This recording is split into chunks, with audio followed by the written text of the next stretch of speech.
Hello guys, வணக்கம் and welcome back to சிறப்பு media 2.0. நான் உங்கள் புதய். இந்த வீடியோவில் நம்ம எதை பற்றி பார்க்க போகிறோம் அப்படின்னு பார்த்தீங்கன்னா, பிக் பாஸ் சீசன் 8ஓட 14வது வாரத்துக்கான 2வது நாளுக்கான காலை நேர ஓட்டிங் முடிவுகளை தான் இந்த வீடியோவில் முழுசாக பார்க்க போகிறோம்.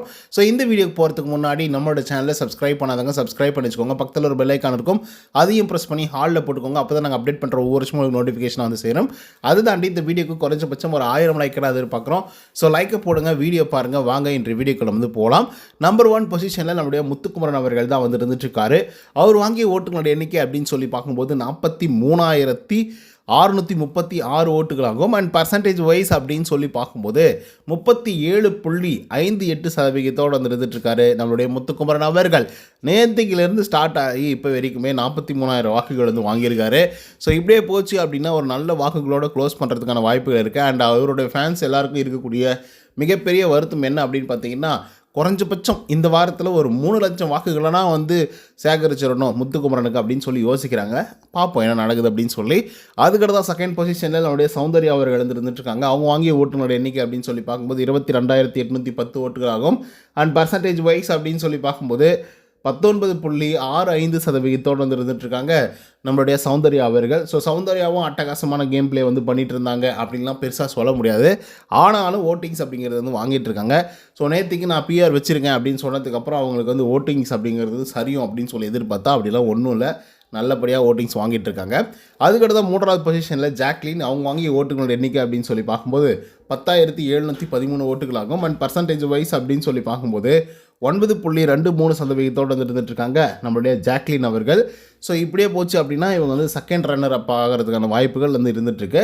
பட் இருந்தாலும் ஜாக்லினுக்கு வந்து வாக்குகள் அப்படிங்கிறது வந்து குறைஞ்சிக்கிட்டே வந்துட்டுருக்கோம் அப்படிங்கிற மாதிரி வந்து தோணுது. ஏன்னா 10% கிட்டே இருந்தாங்க, பட் இப்போ அப்படியே கொஞ்சம் கொஞ்சமாக குறைஞ்சி வந்துட்டுருக்காங்க. அதுக்கடுத்த 4th பொசிஷனில் தீபக். அவர் வாங்கிய ஓட்டுங்களோட எண்ணிக்கை அப்படின்னு சொல்லி பார்க்கும்போது 10,170 ஓட்டுகளாகும். அண்ட் பர்சன்டேஜ் வைஸ் அப்படின்னு சொல்லி பார்க்கும்போது 8.76% வந்து இருந்துட்டுருக்காங்க நம்மளுடைய தீபக் அவர்கள். ஸோ இவரும் வந்து பார்த்திங்கன்னா அட்டகாசமாக கேம் ப்ளே பண்ணிட்டு இருந்தார். ஸோ ஒரு ஜென்டில் மேன் கேம் அப்படின்னு வந்து சொல்லுவாங்க இல்லையா, அந்த மாதிரி ஒரு கேமை வந்து தீபக் அவர்கள் வந்து கொடுத்துட்டு இருந்தார் அப்படின்னு தான் வந்து சொல்லி ஆகணும். சொல்லப்போனால் வந்து ஒரு மனுஷன் டிசிப்ளினோட டெக்கோரமோட எப்படி வந்து இருக்கணும் அப்படின்றதுக்கு சிறந்த எடுத்துக்காட்டு தீபக் அவர்கள்.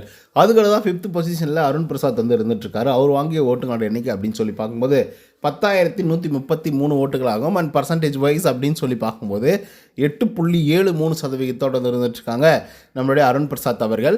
ஸோ இவர் வந்து அட்டகாசமான ஒரு கேம் பிளே வந்து ஆரம்ப காலகட்டத்தில் நெகட்டிவாவோ இல்லை பாசிட்டிவாவோ வந்து கொடுத்துட்டு இருந்தார். அதுக்கப்புறம் வந்து பார்த்திங்கன்னா ஃபுல் நெகட்டிவாக போனதுனால ஐயையோ இதுக்கப்புறம் நம்ம வந்து இதே மாதிரி பண்ணிகிட்டு இருந்தோம் அப்படின்னா இருக்கிற கொஞ்சம் நஞ்சம் மானம் மரியாதை பேரெல்லாம் வந்து எடுத்துக்கணும் போயிடும் அப்படின்னு சொல்லிட்டு நம்மளோட அருண் பிரசாத் அப்படியே சைலண்ட் ஆகிட்டாங்க.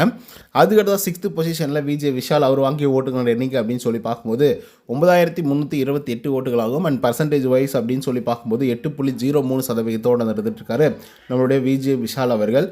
இந்த மனுஷனை பற்றி நிறைய விஷயங்கள் வந்து பேசணும். ஸோ இவர் எங்கே டவுன் ஃபால் ஆனார், எந்த இடத்துலலாம் வந்து ரைஸ் அப் ஆனார், எப்படி இருந்த மனுஷன் இப்படி ஆகிட்டாரு அப்படின்னு சொல்லி இவருக்கு ஒரு பெரிய ஸ்டோரியை வந்து சொல்லலாம். ஏன்னா அந்த மாதிரி நிறைய விஷயங்கள் விஜய் விஷால் வீட்டுக்குள்ளே வந்து பண்ணியிருக்காப்புல. ஸோ அதை பற்றி கொஞ்சம் லேட்டராக டிஸ்கஸ் பண்ணலாம். அதுக்கு முன்னாடி 7வது பொசிஷனில் பவித்ரா வந்து இருந்துகிட்ருக்காங்க. அவங்க வாங்கி ஓட்டுகளோட எண்ணிக்கை அப்படின்னு சொல்லி பார்க்கும்போது 9,310 ஓட்டுகளாகும். அண்ட் பர்சன்டேஜ் வைஸ் அப்படின்னு சொல்லி பார்க்கும்போது 8.02% வந்து இருந்துகிட்ருக்காங்க நம்மளுடைய பவித்ரா ஜனனி அவர்கள். ஸோ இவங்களை பொறுத்த வரலையும் ஒரு நல்ல பிளேயர் தான். ஆனால் இவங்களுக்கு வந்து சரியாக பேச வராது மீன்ஸ் குழந்தை மாதிரி நீங்கள் அப்படி தானே சொன்னீங்க, நீங்கள் இப்படி தானே சொன்னீங்க அப்படிலாம் பேசுவாங்க. பட் இருந்தாலும் ஒரு கேமுக்கு அப்புறமாக அதை வந்து ஒரு பிரச்சனையாக்கி அதை வந்து பேசி மக்களுக்கு புரிய வச்சு இவன் இப்படி தான் பண்ணான், அவன் அப்படி தான் பண்ணான், நான் இந்த மாதிரி தான் பண்ணேன் அப்படின்னு சொல்லி ஒரு எக்ஸ்ப்ளனேஷன் வந்து கொடுக்கறது இல்லை. அந்த போட்டிக்கு அப்புறமா இவங்களோட கான்வர்சேஷன் இருக்கவே இருக்காது. அண்ட் போட்டிக்கு அப்புறமா பவித்ரா எங்கடா அப்படின்னு சொல்லி தேடி பார்க்குற மாதிரி தான் ஒரு சுச்சுவேஷன் வந்து இருந்துகிட்ருக்கும், லைவ்லையும் சரி அதே மாதிரி எபிசோட்லையும் சரி. ஸோ அந்தளவுக்கு தான் வந்து பார்த்திங்கன்னா பவித்ராவோட பார்ட்டிசிபேஷன் வந்து இருக்கும். ஆனால் கேமில் வந்து என்ன சுவாரஸ்யமாக பண்ண முடியுமோ அவ்வளோ தூரம் வந்து சுவாரஸ்யமாக அவங்களுக்காக அவங்க வந்து விளையாடுறத நம்ம வந்து பார்த்துருக்கோம். அதில் வந்து பார்த்திங்கன்னா எந்த குறையும் சொல்ல முடியாது. பட் இருந்தாலும் அதை தாண்டி பேசியிருந்துருக்கணும் அப்படின்றது தான் மிகப்பெரிய அளவில் ஒரு வருத்தத்தை வந்து தெரிவிக்குது. அதை தாண்டி வந்து பார்த்திங்கன்னா ஓகே தான் பவித்ரா அப்படின்னு வந்து சொல்லலாம். அதுக்கடுத்த விஜய் விஷால் பற்றி நான் சொல்கிறேன்னு சொல்லியிருந்தேன் இல்லையா, அவரும் இப்போதைக்கு டான்ஸர் ஜோனில் வந்து இருந்துகிட்ருக்காரு. விஜய் விஷால் வந்து ஆரம்ப காலகட்டத்தில் சரியான ஃபன் பண்ணிகிட்ருப்பாப்புல, என்டர்டெய்னிங் வந்து பண்ணிகிட்ருப்பாப்புல. அது மட்டும் இல்லாமல் விஜய் டிவிலேருந்து டேரெக்டாக பிக் பாஸ் வந்ததுனால ஒரு பெரிய ஃபேன் பேஸஸ் தான் அவருக்கு வந்து இருந்தது. அது வந்து ஓட்டாக கன்வெர்ட் ஆச்சா அப்படின்னு சொல்லி கேட்டிங்கன்னா, அந்த ஃபேன் பேஸ் வந்து அப்படியே ஓட்டாக கன்வெர்ட் ஆச்சு. உண்மையாக சொல்லப்போனால் ஓட்டாக கன்வெர்ட் ஆச்சு. என்டர்டெயின்மெண்ட் மூலிமா நிறைய பேர் வந்து புதுசாக கவர்ந்தார். அதுக்கப்புறம் நிறைய பேர் வந்து பார்த்திங்கன்னா, விஜய் விஷாலை க்ரஷ் ஆகலாம் கூட நினச்சிட்டு இருந்தாங்கன்னு நினைக்கிறேன். ஏன்னா கேர்ள்ஸ்க்கு வந்து பிடிச்ச ஒரு ஆள் அப்படின்னா விஜய் விஷால் அப்படின்ற லெவலுக்கு இருந்தாப்புல. நான் சொல்கிறது ஸ்டார்டிங்கில் இனிஷியல் 1 or 2 வீக்ஸில் நான் சொல்லிகிட்டு இருக்கிறது. அந்த காலங்களில் நாமினேஷன் வந்து வரும்போது முத்துக்குமரனும் நாமினேஷனில் வருவாப்புல. ஏன்னா அவர் வந்து ஆரம்ப காலகட்டத்தில் பேசிகிட்டே இருந்திருப்பார் இல்லையா, முத்துக்குமரன் எப்போ பார்த்தாலும் பேசிக்கிட்டே இருக்கார் அப்படின்னு சொல்லி ஒரு பெரிய விமர்சனம் வந்து இருக்கும். இவனெல்லாம் ஃபஸ்ட்டு 2 வீக்ஸ்க்குள்ளே வெளியே அனுப்பணும்பா, இல்லைனா பேசியே சாவடிப்பான் அப்படிங்கிற மாதிரி. ஏன்னா டாஸ்க்கே வந்து அந்த மாதிரி ஒரு டாஸ்க்காக தான் வந்து இருந்துகிட்ருக்கும். ஆனால் விஜய் விஷால் வந்து என்னமே பண்ண மாட்டான். ஆனால் ஜாலியாக இருப்பான், சந்தோஷமாக சுற்றுவான், வருவான், போவான், சாப்பிடுவான், தூங்குவான், அப்படிலாம் இருந்துகிட்டு இருக்கும்போது அவர் வந்து பார்த்திங்க அப்படின்னா நல்லா என்டர்டெயின் பண்ணுவார். நல்லா என்டர்டெயின் பண்ணிவிட்டு ஓட்டிங்ஸ் வைஸ் அப்படின்னு சொல்லி வரும்போது அடித்து தும்சம் பண்ணி முத்துக்குமரனெல்லாம் எனக்கு தெரிஞ்ச ஒரு 2 வீக்ஸ் வந்து கீழே வச்சுருக்காப்புல. அது இட்ஸ் மீன்ஸ் விஜய் விஷால் வந்து நம்பர் 1 பொசிஷனில் இருந்திருக்காரு. முத்துக்குமரன் நம்பர் 3, நம்பர் 2 அந்த மாதிரி தான் வந்து இருந்திருக்காரு. விஜய் விஷால் தான் செம்ம டாப்பில் வந்து ஓட்டிங்ஸ் வாங்கியிருக்காப்புல.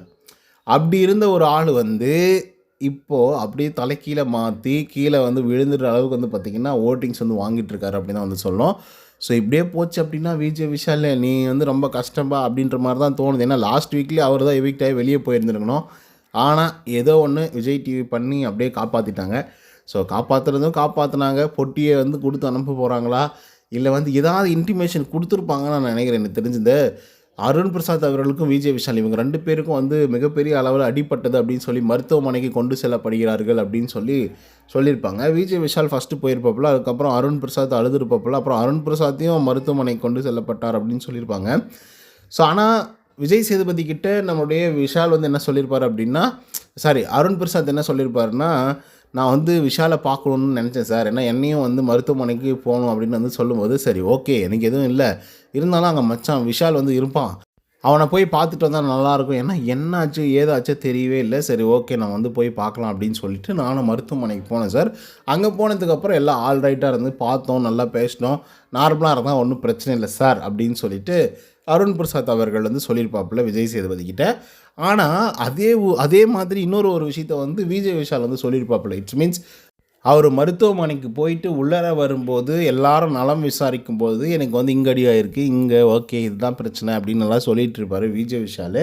அந்த நேரத்தில் வந்து நம்மளுடைய முத்துக்குமரன் தீபக்கெல்லாம் டேய் அருணை பார்த்தியாடா அப்படின்னு சொல்லி கேட்கும்போது, அருணா அப்படியா, அவனுக்கு வந்து அடிபட்டிருக்கான், அவன் வந்து ஆஸ்பத்திரிக்கு வந்திருக்கானா அப்படின்னு சொல்லி ஒரு பெரிய கேள்விக்கு வந்து எழுப்பியிருப்பாப்புல நம்முடைய விஜய் விஷால். தெரியாத மாதிரி அருண் பிரசாத் என்ன சொல்லியிருப்பார், விஜய் விஷால் வந்து மருத்துவமனையில் இருந்தாங்க, அப்போ நான் போய் பார்த்தேன், அவர் வந்து ஓகே ஆல் ரைட்டாக தான் இருக்கார் அப்படின்ற மாதிரி சொல்லியிருப்பாப்புல. ஆனால் இவர் என்ன சொல்லியிருப்பார், ஐயோ அருணா நான் பார்க்கவே இல்லையே அப்படிங்கிற மாதிரி வந்து சொல்லியிருப்பாப்புல. ஸோ அதனால் இந்த மாதிரிலாம் ப்ராடத்தனம் பண்ணுறீங்களே எப்பட்றா அப்படின்ற மாதிரி உங்களுக்கு ஒரு கேள்வி வரும். ஆனால் அதை தாண்டி இன்னொரு முக்கியமான விஷயம் என்ன தெரியுமா, இந்த மாதிரி விஷயங்களை பண்ணக்கூடிய ஆட்கள் இன்னொரு விஷயத்தை கூட வந்து பண்ணலாம். ஏன்னா இவங்க வந்து விஜய் டிவி மேபி ஒரு சிவியரான இன்டிமேஷன் வந்து போயிருக்கிறதுக்கான வாய்ப்புகள் வந்து இருந்துகிட்ருக்கு. தம்பி பார்த்து இருங்கடா, ஒழுங்காக வந்து விளையாடுங்க, ஏன்னா நீங்கள் விளையாடுறதெல்லாம் ஒன்றும் சரியில்லை அப்படின்னு சொல்லி கூட அனுப்பிச்சிருக்கலாம். தயவுசெய்து இந்த டிடிஎஃப் வந்து வின் பண்ணிடுங்கடா அப்படிங்கிற மாதிரி கூட இன்டிமேஷன் வந்து வந்திருந்துருக்கலாம். அதை தாண்டி வந்து பார்த்திங்க அப்படின்னா இன்னொரு முக்கியமான விஷயம் என்னென்னா, இவங்க விஜய் டிவியோட ப்ராடக்ட் அப்படிங்கிறதுனால, தம்பி இதை பொட்டியை தூக்கிடுப்பா, நீ எப்படி வின் பண்ணுறதுக்கான சான்சஸ் ரொம்ப கம்மி, ஸோ அதனால் அந்த ஒரு விஷயத்தை வந்து பண்ண ட்ரை பண்ணுப்பா அப்படின்ற மாதிரி கூட இன்டிமேஷன் அப்படிங்கிறது வந்து வந்திருக்கலாம். ஸோ அதனால் வந்து பார்த்திங்க அப்படின்னா எப்படினாலும் இருக்கலாம். ஏன்னா அதுக்கப்புறம் வந்து அருண் பிரசாத்தோட பிஹேவியரே வந்து சேஞ்ச் ஆகிடுச்சு அப்படின்னு தான் வந்து சொல்லணும். அவர் வந்து ஹாஸ்பிட்டலுக்கு போயிட்டு வந்ததுக்கப்புறம் மேபி பணப்போட்டி நீங்கள் வந்து வருது. ஸோ பணப்போட்டியில் நல்ல அமௌண்ட் வருது அப்படின்னா இவங்கெல்லாம் கூட காம்படிஷன் வந்து இருக்க போகிறாங்க. அருண் பிரசாத், அதுக்கப்புறம் வந்து நம்மளுடைய விஜய் விஷால், அதெல்லாம் நம்ம பொறுத்து தான் பார்க்கணும். ஆக்சுவலாக பணப்போட்டி யார் எடுக்க போகிறாங்க அப்படிங்கிறது அந்த வாரத்தோட பயங்கர ட்விஸ்ட்டு. அதை தாண்டி பழைய கண்டஸ்டண்ட்டுங்க 8 பேர் உள்ளர வரப்போகிறாங்க. ஸோ அவங்க கூட வந்து இப்போ இருக்கக்கூடிய கண்டஸ்டண்ட்டுங்க எல்லாருமே வந்து போட்டி போட போகிறாங்க. ஸோ அவங்க 2 பேருக்குள்ளார அடிச்சுக்கிட்டு யார் வந்து வெற்றி பெற போகிறாங்க, யார் வந்து தோல்வி விட போகிறாங்க, அண்ட் 2 பேரும் வந்து ரீப்ளேஸ்மெண்ட் செய்யப்படும் அப்படின்ற மாதிரி பிக் பாஸ் அவர்கள் வந்து சொல்லியிருக்காங்க. அந்த 2 பேர் யார் என்ன அப்படிங்கிறத பற்றி நம்ம பொறுத்து தான் பார்க்கணும். ஸோ அதை தாண்டி இந்த வீடியோ உங்களுக்கு வந்து பிடிச்சிருக்குன்னு நினைக்கிறேன். இதே மாதிரி பிக் பாஸோட அப்டேட்ஸ்லாம் தெரிஞ்சுக்கணும் அப்படின்னு நினச்சிங்கன்னா நம்மளுடைய சிறப்பு மீடியா 2.0 அப்படிங்கிற சேனலை சப்ஸ்கிரைப் பண்ணாதவங்க சப்ஸ்கிரைப் பண்ணி வச்சுக்கோங்க. பக்கத்தில் ஒரு பெல் ஐக்கான் இருக்கும், அதையும் ப்ரெஸ் பண்ணி ஹாலில் போட்டுக்கோங்க. ஸோ இன்னொரு தகவலை சந்திக்கலாம். Until then bye from Uday. நன்றி, வணக்கம்.